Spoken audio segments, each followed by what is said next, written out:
Hello, everyone. Very good evening. I welcome you all to the webinar today and thank you so much for your participation. I'm Pratish from Manage Engine team and I'll be your host today. Today we'll be discussing the default group policy objects in Active Directory that can introduce vulnerabilities and security risks if not properly configured. So before we get into the topic, we will understand what is a group policy object.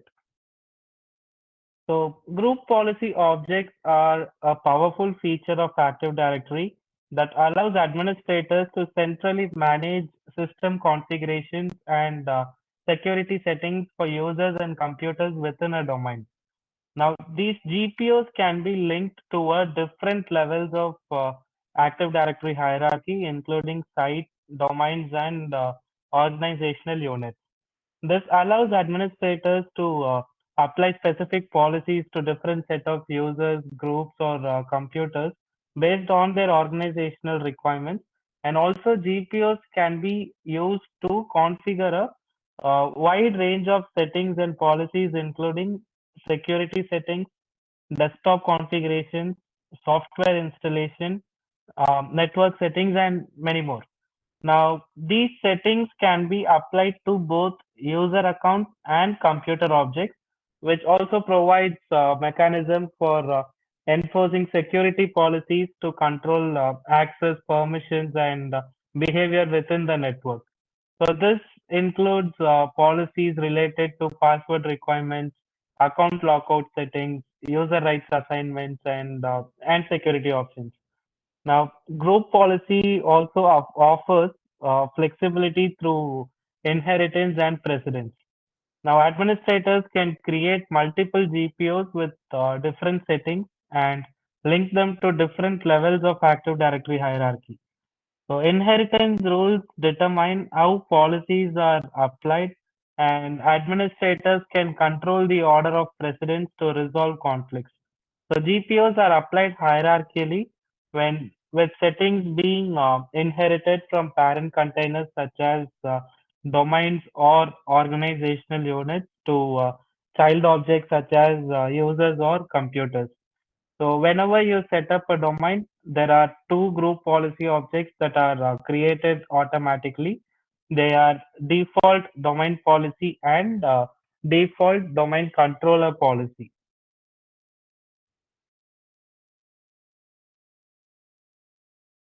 Whenever you log into a domain controller, let me do it for you.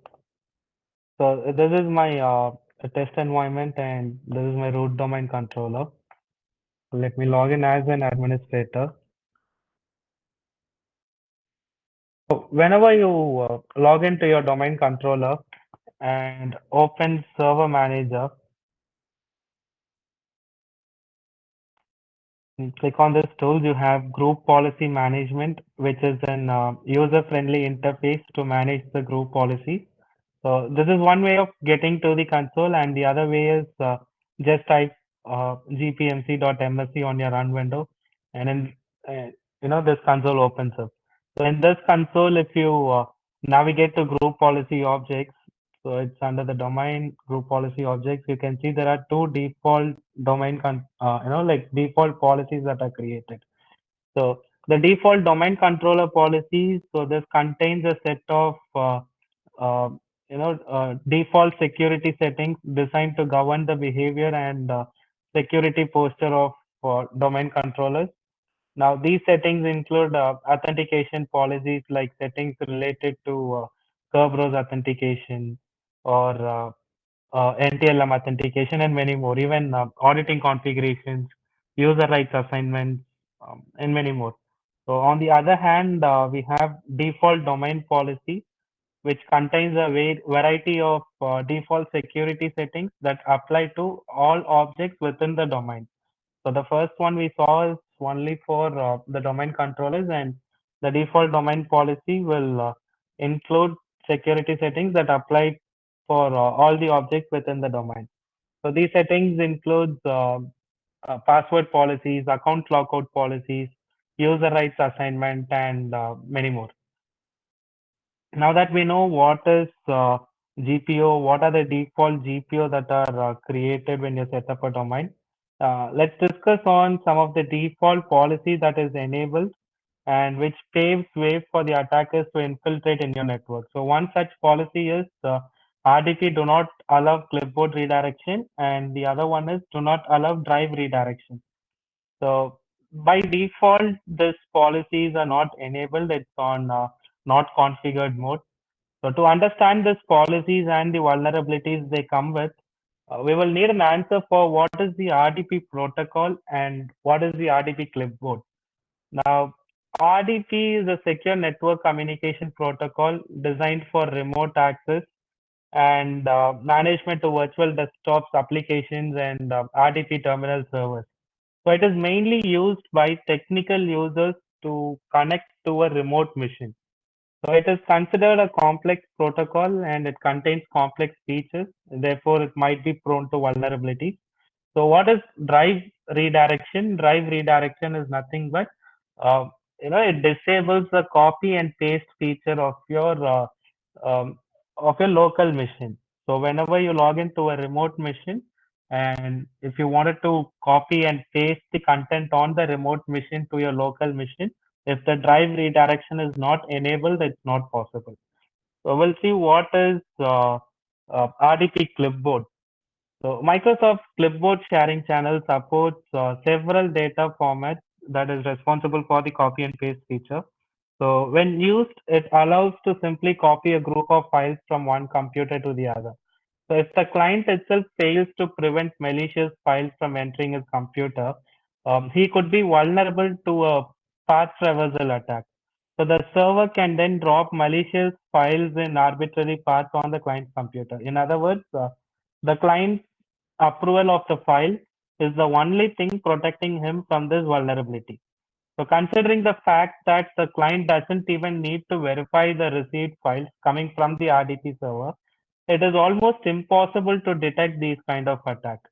Now let's see what these do not allow drive redirection policy will do. So this is my virtual machine or my test environment. I'm logging in as an normal user, as a domain user. Sorry for that.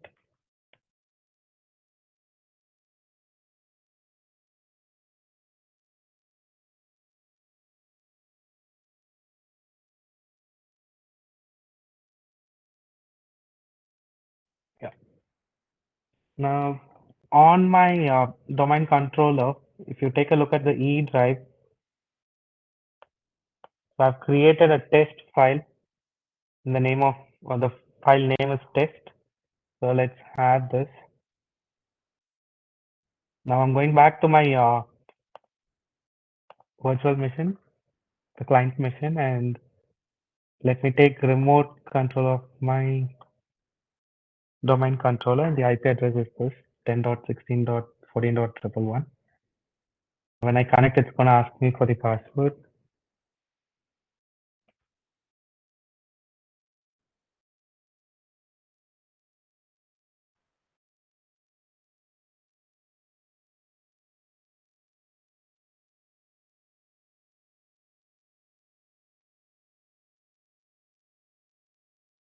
So the authentication is done. Okay, now I'm into my domain controller through my client machine. So what I'm going to do is I'm going to copy this test file and try to paste it on my desktop. So it's as simple as it, like you don't need any elevated permissions to do this, and any domain users with remote access to your file server or your domain controller, they can just copy and paste uh, n number of files to their local machine, and when they're out of the network, it's always there on their local machine. So this is with the drive redirection. So there is one policy which can prevent this. Now going back to the domain controller on the group policy management. Uh, yeah, that I'll show you where exactly this is. So on the default domain policy under computer configuration, So under policies, go to administrative templates, click on Windows components, and look for remote desktop services. So when you open this folder, you'll have three more things, and we're gonna get into remote desktop session host. And here it is, the device and resource redirection. So this is a folder that has the setting that we're looking out for. So do not allow drive redirection. So see here, the default status is set to not configured. Now, if it is not configured, it means that it will allow the users to copy and paste the files from the remote machine to their local machine. So now let's enable this feature, which means like it will, not allow the drive redirection. I'm applying this.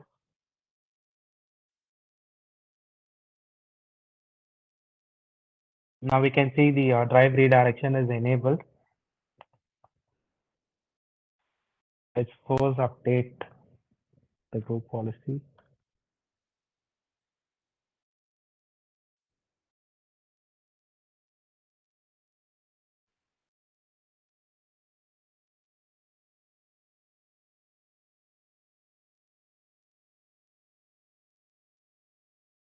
All right, so now the policy has been updated successfully. Let's go back to my client machine. I'll delete this file and I'll also close the, disconnect the session that's going on.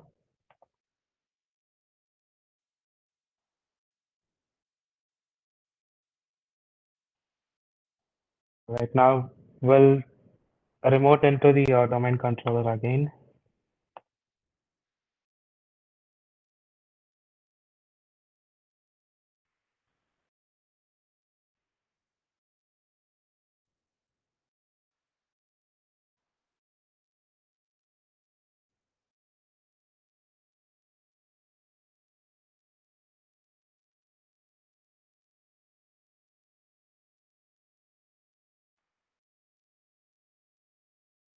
Right, so now we have the same file here. Let's copy this. I'm going to try and paste it here, and you can see that the paste option is grayed out.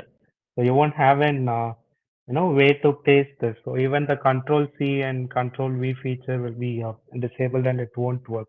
So the main vulnerability is this copy and paste feature, which is restricted by using do not allow drive redirection. If this is not enabled, this would simply allow an user to copy a group of files to be copied to the local machine, so which could lead to a serious data theft. Now, also when it comes to do not allow clipboard redirection, uh, this particular setting, if it is not enabled, the kind of attack that happens by exposing this vulnerability is different from the usual attack vectors, and it is considered as a reverse RDP attack. Typical RDP attack vectors, you would use an RDP client in order to connect to a remote RDP server that is installed on the remote computer. So, however, RDP reverse attacks originate in the remote malicious server, eventually gaining control over the RDP client computer. So when initiating an attack, like attackers will kill the RDP clip.exe port at the RDP server, and attackers will replace it with their own process that enables adding an additional malicious file to every copy and paste action. So there's usually no need for any elevated permissions in order to perform this attack. The do not allow clipboard redirection setting specifies whether to prevent the sharing of clipboard contents between between a remote computer and a client computer during a remote desktop services session. And this particular setting is again available in the same path on the device and drive, device and resource redirection, which is under default domain policy, computer configuration, administrative templates, Windows components, remote desktop services, device and resource redirection. And here you can see do not allow clipboard redirection. So the default status that is set to is not configured. And as I said, this by default, if this is not configured, like by default, remote desktop services allows clipboard redirection. And if you enable this policy setting, users cannot redirect clipboard data. And if you disable this policy setting, remote desktop services always allow clipboard redirection. It's the same as the default one. So to enable this, click on enable, hit apply and click on OK. And again on the command prompt for the update to take effect immediately, give this command GP update space /force and you'll get a message saying computer policy update has been completed and user policy update has been completed. Wait for that message.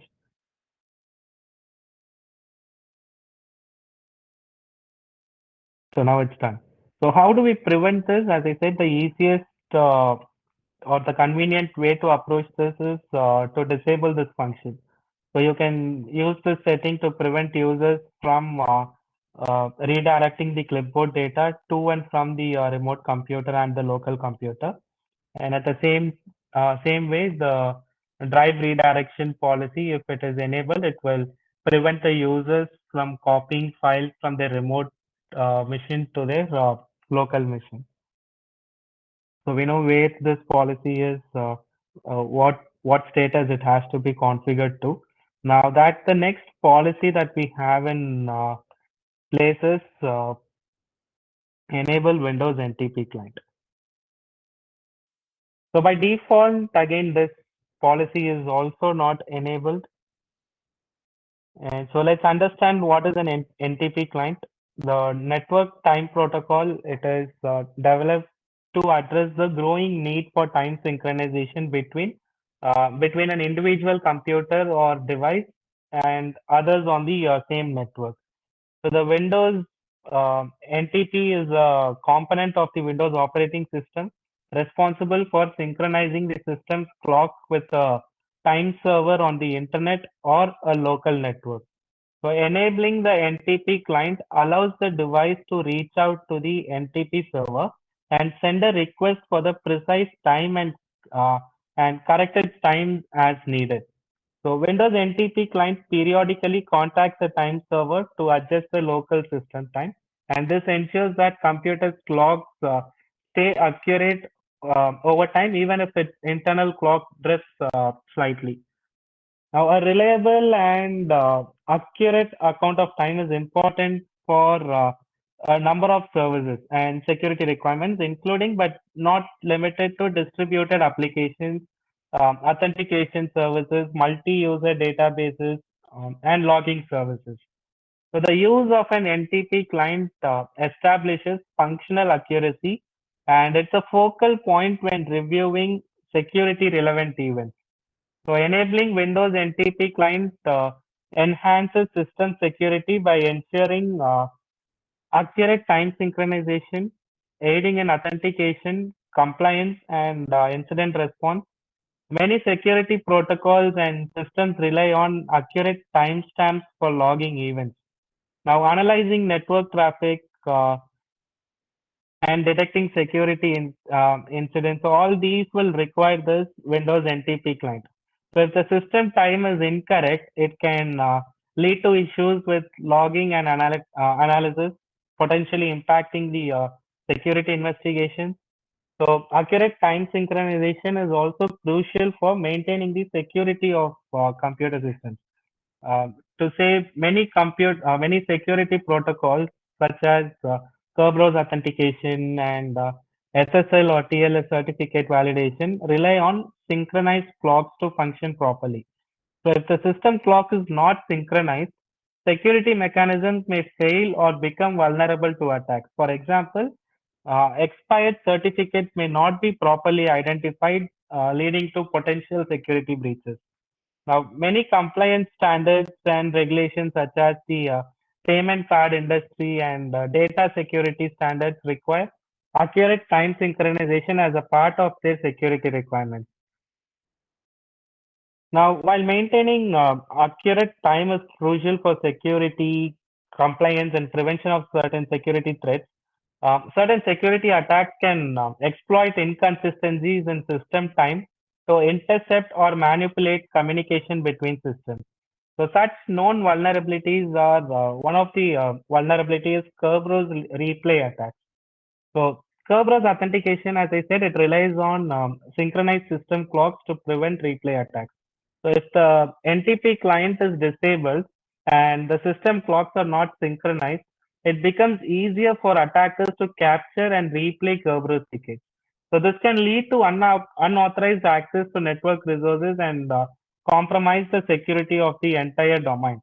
The next kind of vulnerability is denial of services, which is a vulnerability in NTPD where an off-path attacker who can query time from the victim's NTPD instance can exploit this vulnerability, which means that this vulnerability can be exploited remotely and cause a complete crash of the system or service. So if the NTP client is disabled, the system may not be able to properly mitigate or respond to NTP-based DDoS attacks, making it susceptible to network downtime and service interruption. Now, system logs, including event logs and audit logs, rely on accurate timestamps to record system events and security-related activities. So if the system clock is not synchronized, attackers can manipulate the log timestamps to cover their tracks, hide malicious activities, or even create false audit trails, which can hinder incident detection, response, and forensic analysis, allowing attackers to evade detection and maintain persistence in the compromised environment. Now, the next thing is SSL or TLS certificate exploitation, where SSL or TLS certificates include validity periods, which are verified based on the system's clock. If the system clock is not synchronized, certificates may be considered valid when they have actually expired, or when they are actually, no, like when they're actually valid, they might be considered as expired. So attackers can exploit this discrepancy to conduct man-in-the-middle attacks, intercept sensitive data, and compromise the confidentiality and integrity of encrypted communications. Now, in environments where time-based authentication mechanisms are used, this particular vulnerability will pave way to authentication bypass. So, like authentication mechanisms such as one-time passwords or time-based access control, a desynchronized system clock can result in authentication failures or bypasses. So, attackers can exploit this vulnerability to gain unauthorized access to systems, applications, or data, circumventing security controls and posing significant security risks. Now, let's see where exactly this particular policy setting is available. Let's go to our domain machine.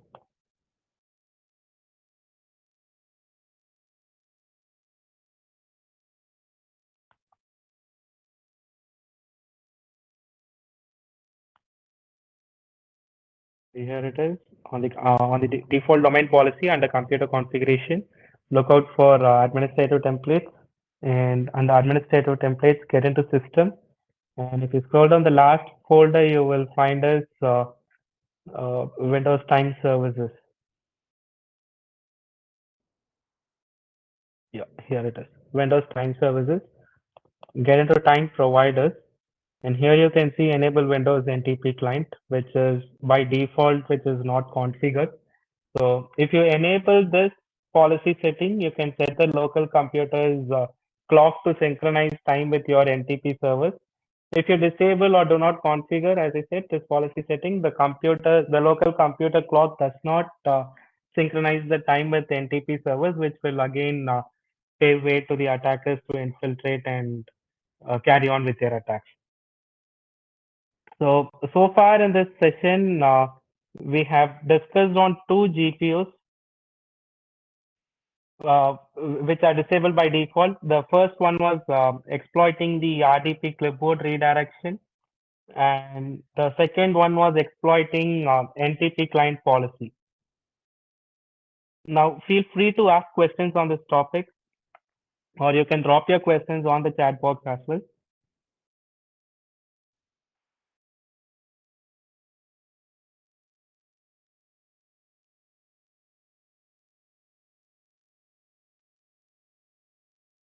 Looks like there are no questions and everyone are clear about it.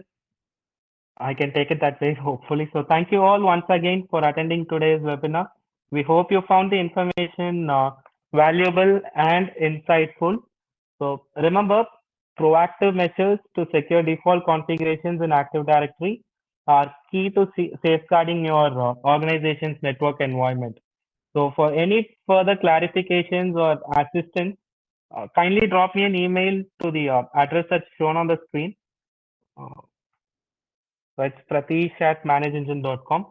And stay tuned for future webinars and events on such topics. So until next time, stay safe and secure. Thank you.